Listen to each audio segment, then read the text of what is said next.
Nuclear negotiations between Iran and the U.S. resumed in Geneva, the third meeting since talks restarted earlier this month. Cuban border guards have killed 4 crew members of a U.S.-registered speedboat following a shootout in Cuban waters. The world's largest aircraft carrier, the USS Gerald R. Ford, has left a naval base in Crete as U.S.-Iran nuclear talks began in Geneva on Thursday. Denmark will hold early parliamentary elections on the 24th of March, Danish Prime Minister Mette Frederiksen announced on Thursday. Nuclear negotiations between Iran and the U.S. resumed in Geneva on Thursday, the third meeting since talks restarted earlier this month. They come amid fears of renewed conflict in the region, as the U.S. has gathered a fleet of aircraft and warships to the Middle East to pressure Tehran into a deal. There would be no victory for anybody. It would be a devastating war. And since the Americans' bases are scattered to different places in the region, then unfortunately perhaps the whole region would be engaged and would be involved. So it is a terrible scenario. U.S. President Donald Trump has pushed to halt Iran's enrichment of uranium entirely, as well as address Tehran's ballistic missile program and its support of regional militant forces. Iran has maintained the talks must remain focused only on nuclear issues. I think progress needs to be made. It would be good if progress was made on Thursday. And I would say that the Iranian insistence on not discussing ballistic missiles is a big, big problem. I'll leave it at that. If an American attack happens, Iran has said all U.S. military bases in the Middle East would be considered legitimate targets, risking a conflict that could have implications for the wider region.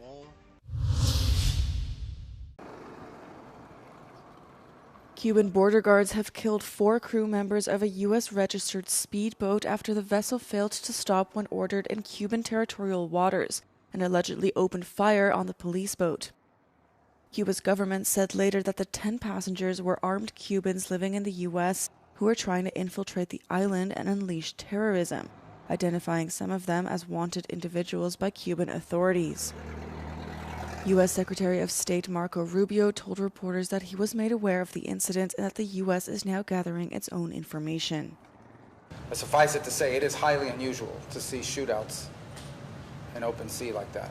It's not something that happens every day. It's something, frankly, that hasn't happened with Cuba in a very long time. But we're going to find out. We're not going to base our conclusions on what they've told us. The incident comes amid heightened tensions between Washington and Havana after U.S. President Donald Trump imposed an oil blockade on the Caribbean island for what he said was its role in aiding Venezuela's former president Nicolas Maduro's regime. The U.S. has since eased some of these sanctions, which have plunged the country into a historic economic crisis that has brought power outages and food shortages to the Cuban population.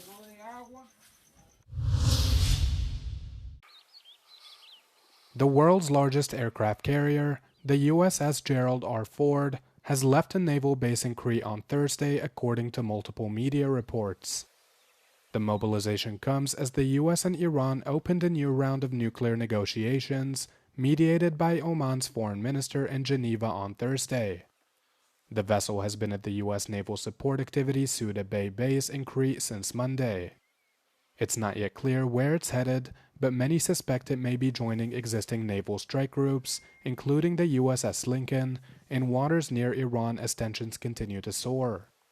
U.S. President Donald Trump has recently ramped up warnings to Iran to strike a deal with Washington over its nuclear program or face U.S. military action. In Trump's State of the Union address on Wednesday, he again threatened to strike Tehran, vowing to not allow them to acquire nuclear weapons.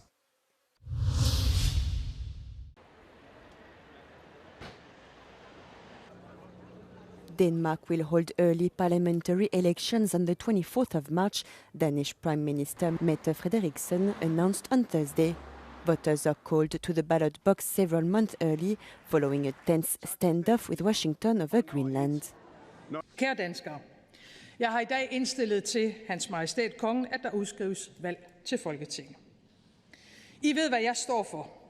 Om jeg fortsat skal være jeres statsminister, det afhænger af, hvor stærkt et mandat I giver Socialdemokratiet ved folketingsvalget, der afholdes den 24. marts 2026. Trump had argued that Washington needs to acquire the island for what he called national security reasons. 175 seats in the chamber are reserved for MPs representing Danish constituencies, with the remaining 4 being split between lawmakers from the Kingdom of Denmark's 2 autonomous territories, Greenland and the Faroe Islands. A general election must be held in Denmark at least every 4 years, but the sitting Prime Minister can call one at any time. This time, elections had to be called before October. The last election held in the NATO and EU member state took place in November 2022, resulting in a 3-party coalition crossing the left-right divide.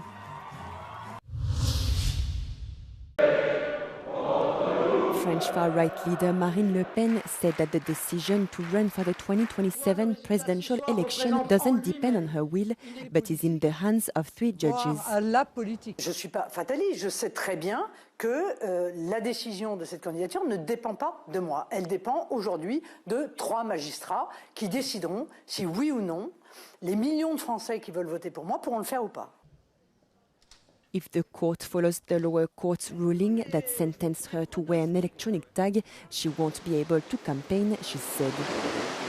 On ne peut pas faire campagne dans ces conditions. Enfin, vous pouvez faire campagne sans aller le soir rencontrer vos électeurs dans des meetings, sans aller le week-end.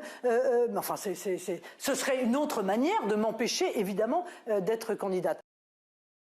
Le Pen is challenging a March 2025 verdict that found her and other members of the National Front, which became the National Rally Party, guilty of misusing European Parliament funds. The trial ended on the 11th of February, and the Paris Appeals Court set the verdict date of the 7th of July. The crucial decision could derail the far-right leader's presidential bid. Online retail giant Shein has opened 5 new stores across France today, including locations in Limoges, Angers and Reims. The expansion follows a month-long delay triggered by a series of scandals surrounding the fast fashion brand's ethics and safety. Last year, the company was reported for selling illegal content ranging from Category A weapons to banned drugs and prohibited toys. The allegations have prompted the European Commission to launch official proceedings following a failed attempt by the French government to suspend the platform. While the previous opening in Paris saw chaos and protests, today's inaugurations have been notably quieter. However, the brand's arrival has caused a corporate backlash at the BHV department store, where around 100 premium brands have now terminated their contracts. Household names, including Dior and Guerlain, are among those cutting ties in protest against the retailer's controversial presence.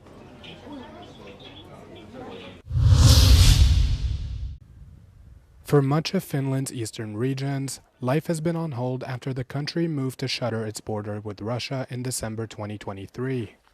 Helsinki accused Moscow of hybrid warfare in orchestrating a surge of 1,300 migrants across the border, an allegation the Kremlin denied.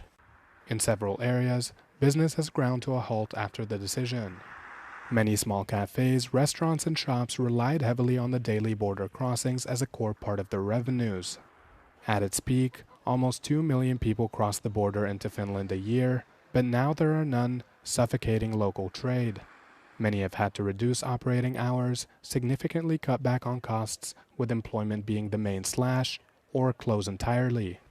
Unemployment in Finland is already the highest in the EU, sitting at 10.2%, but in border areas like Tomajärvi, that figure sits at a dramatic 18.2%.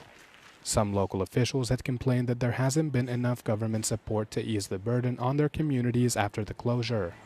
But while many complained of the difficult economic conditions plaguing their areas, they believe the decision to close the 1,300-kilometer border was justified.